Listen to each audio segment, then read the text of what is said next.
सभी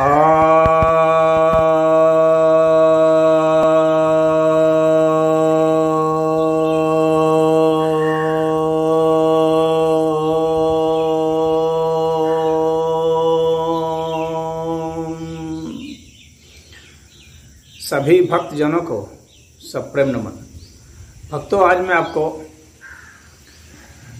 कुबड़ेपन से मुक्ति के लिए योगोपचार बतलाने जा रहा हूँ।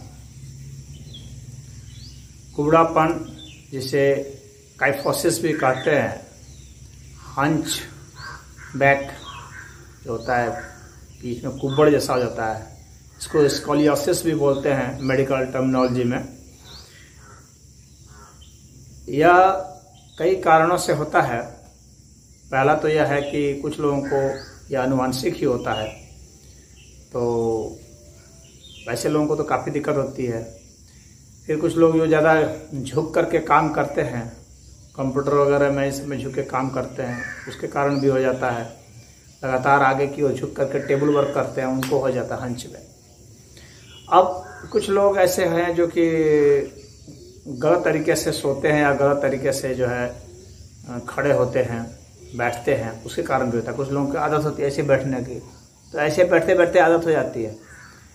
आप स्ट्रेट बैठा करें सीधा, तो यह पोस्चर जरूरी है। और उसी तरह से खड़े भी स्ट्रेट हुआ कर, ऊपर की ओर देखा करें अगर ज़्यादा दिक्कत होती है तो। दूसरी बात है कि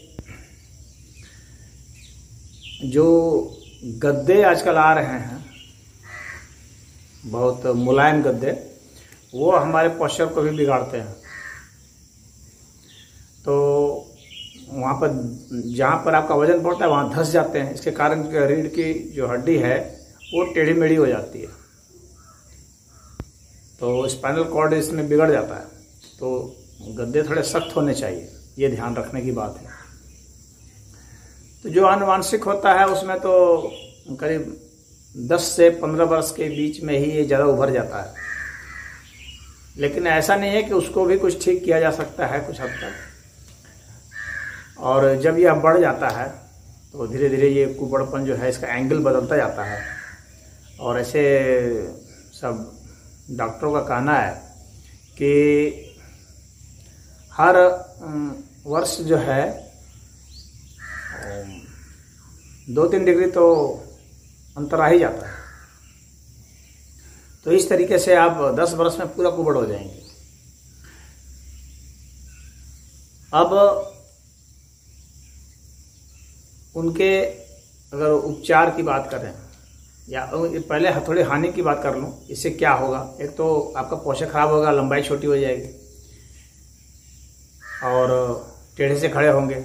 डायफ्राम आपका जो है ठीक से फैलेगा नहीं। इसके कारण क्या है कि आप श्वास प्रश्वास नहीं ले पाएंगे अच्छे से, तो शरीर की जो फिजियोलॉजी है वो गड़बड़ हो जाएगी, आपका मेटाबॉलिज्म खराब हो जाएगा। और इसके बाद क्या होगा कि आपके फेफड़े की कैपेसिटी कम हो जाएगी, तो आप ज़्यादा कुछ भारी काम नहीं कर पाएंगे और फेफड़े संबंधित इन्फेक्शन होने लगेंगे। हृदय की गति भी उसके हिसाब से एडजस्ट कर जाएगी, तो हृदय में भी दिक्कत आने लगेगी। पाचन क्रिया गड़बड़ा होने लगेगी। एक तरफ से जिनका कुबड़ हो जाता है उनका तो और दिक्कत होती है। और इसके बाद फिर क्या है कि धीरे धीरे एक पैर भी छोटा होने लगता है, यानी लंगड़ापन आ जाता है। तो ये सब परेशानियां आ जाती हैं और आदमी बहुत ज़्यादा झुक जाता है, और जितना ज़्यादा झुकेगा उसकी मृत्यु भी उतनी जल्दी ही हो जाएगी। और जब तक जिएगा तब तक बहुत कठिनाई से जिएगा। तो योग में इसके सरल उपचार हैं और आसानी से आप अपने को ठीक कर सकते हैं। 1-8 बरस की मेहनत लगेगी। तो आपको मैं कुछ योग बताऊंगा जिससे कि आप रेगुलर प्रैक्टिस करेंगे, सुबह शाम दोनों टाइम करेंगे, तो आपको बहुत जल्दी इफेक्ट आएगा। तो पहले मैं बता रहा हूँ कि आपको क्या करना है। तो सबसे पहले तो मैं आपको बता रहा हूं कि आप सर्पासन कीजिए।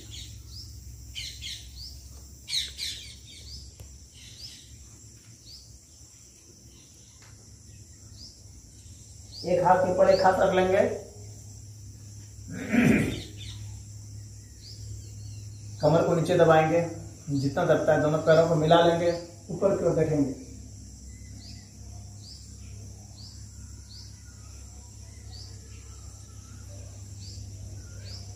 तीन मिनट तक रहेंगे इस अवस्था में।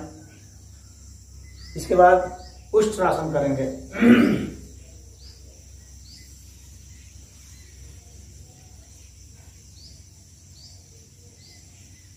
घुटने के बल खड़े हो गए और पीछे से पैर को पकड़ लेंगे।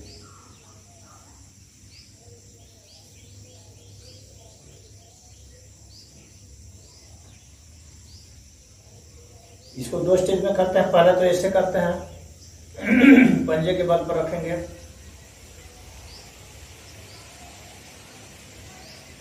बाद में ऐसे कर लेंगे।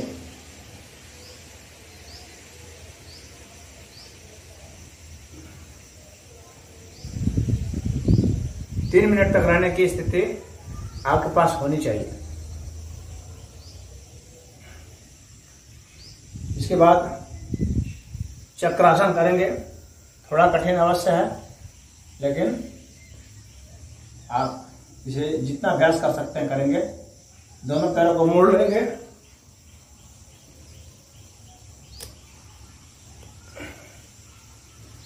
दोनों पैरों को मोड़ लेंगे, हाथ को उल्टा कर देंगे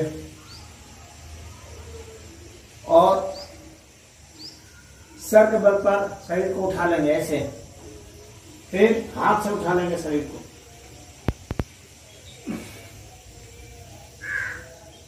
पैर को थोड़ा नजदीक लाने की कोशिश करेंगे।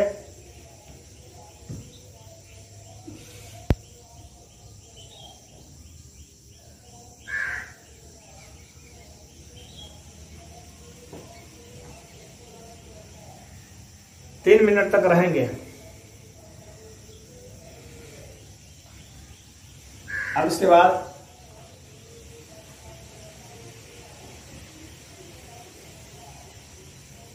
दोनों घुटनों पर खड़े हो गए।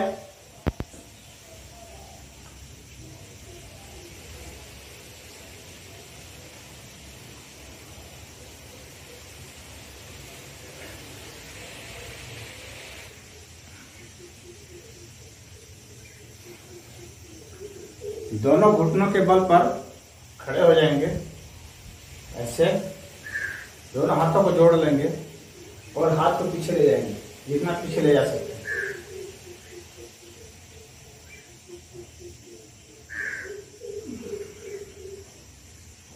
अब इसी क्रिया को खड़े होकर के भी करेंगे, यानी दोनों पैरों पर खड़े होकर के और हाथ को पीछे ले जाएंगे, जितना ले जा सकते हैं।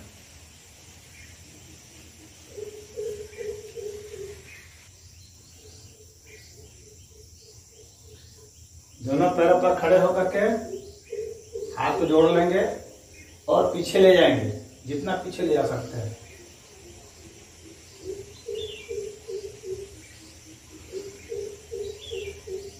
ऐसा ऐसा 5 बार करने की कोशिश करेंगे। अब इसके बाद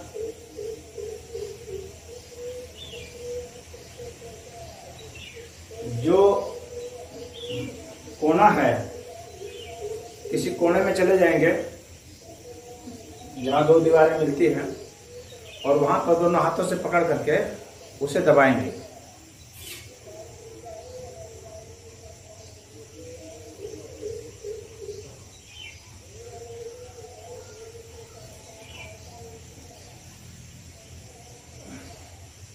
दस बार दबाएंगे, कम से कम 10 बार दबाएंगे।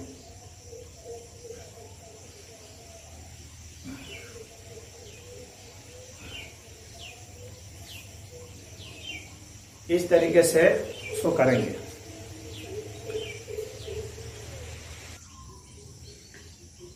अब इसके बाद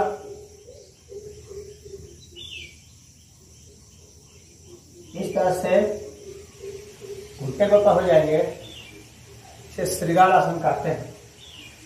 और आप देखिए ऊपर की ओर ताकेंगे और इस पोर्शन को नीचे करेंगे।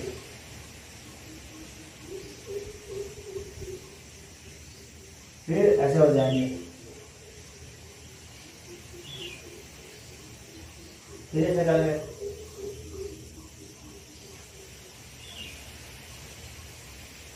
फिर ऐसे हो जाएंगे, फिर ऐसे करेंगे सांस भरते हुए। ये 10 बार करेंगे। अब इसके बाद दोनों हाथों को दोनों पैरों को समान पर रख करके अब एक हाथ को उठाएंगे सामने और उसके ठीक विपरीत पैर को पीछे की ओर उठाएंगे।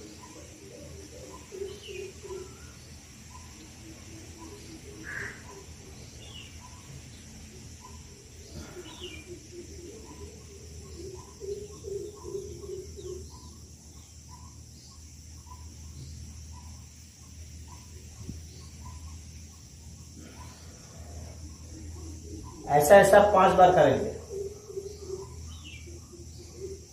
अब इसके बाद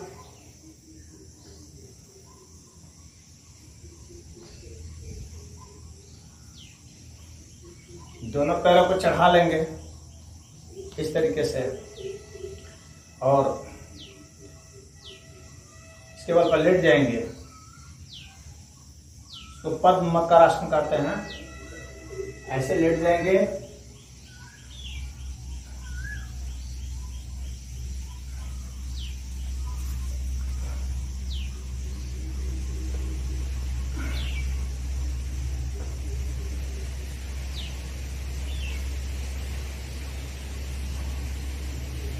और हाथों से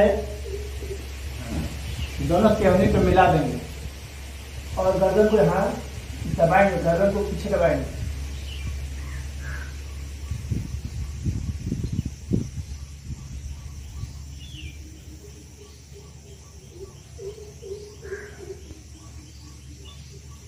ऐसा 3 मिनट तक करेंगे। इसके बाद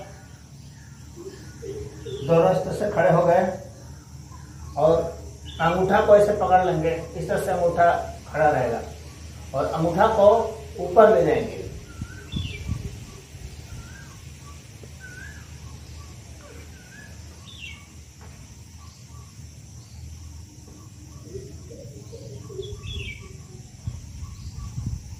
आपको दिख रहा होगा। और पैर को भी, पीछे वाले पैर को भी ऊपर ले जाएंगे इस तरह से। अब दोनों को एक साथ देखिएगा तो दिखा।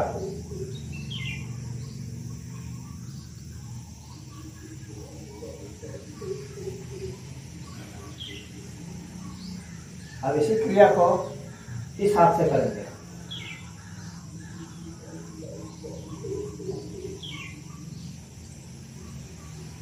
जितना भी ऊपर ले जा सकते ले जाएंगे। ऐसा ऐसा 10 बार करेंगे।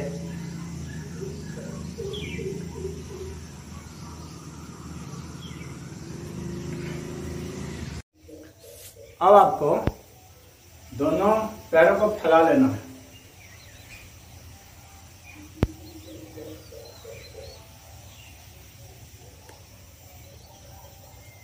दोनों पैरों को फैला लेंगे।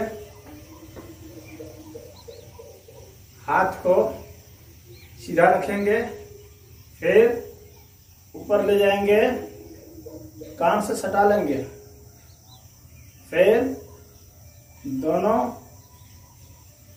पैरों को इस तरह से मोड़ेंगे कि आपका जो अभी सीधा पोस्चर है, इस तरह मैं सीधा देख रहा हूं, अब मुझे इस तरफ देखना है, तो इस तरह से मोड़ेंगे।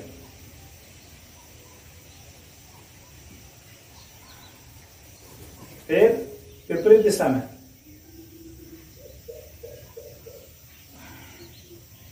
फिर खड़े खड़े विपरीत दिशा में।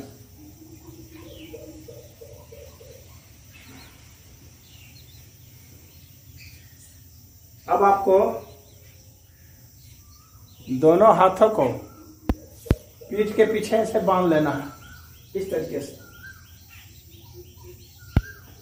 ऐसे बांध लिए ऐसे खड़े हो गए। अब पीछे देखेंगे और इन हाथों से पीठ को दबाएंगे और पीछे जितना देख सकते देखेंगे और झुकेंगे।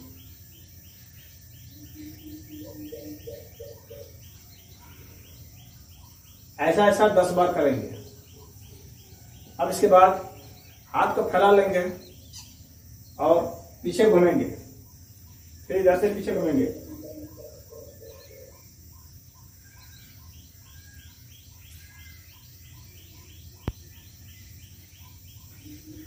सांस रोक करके ये सारी क्रियाएं होंगी।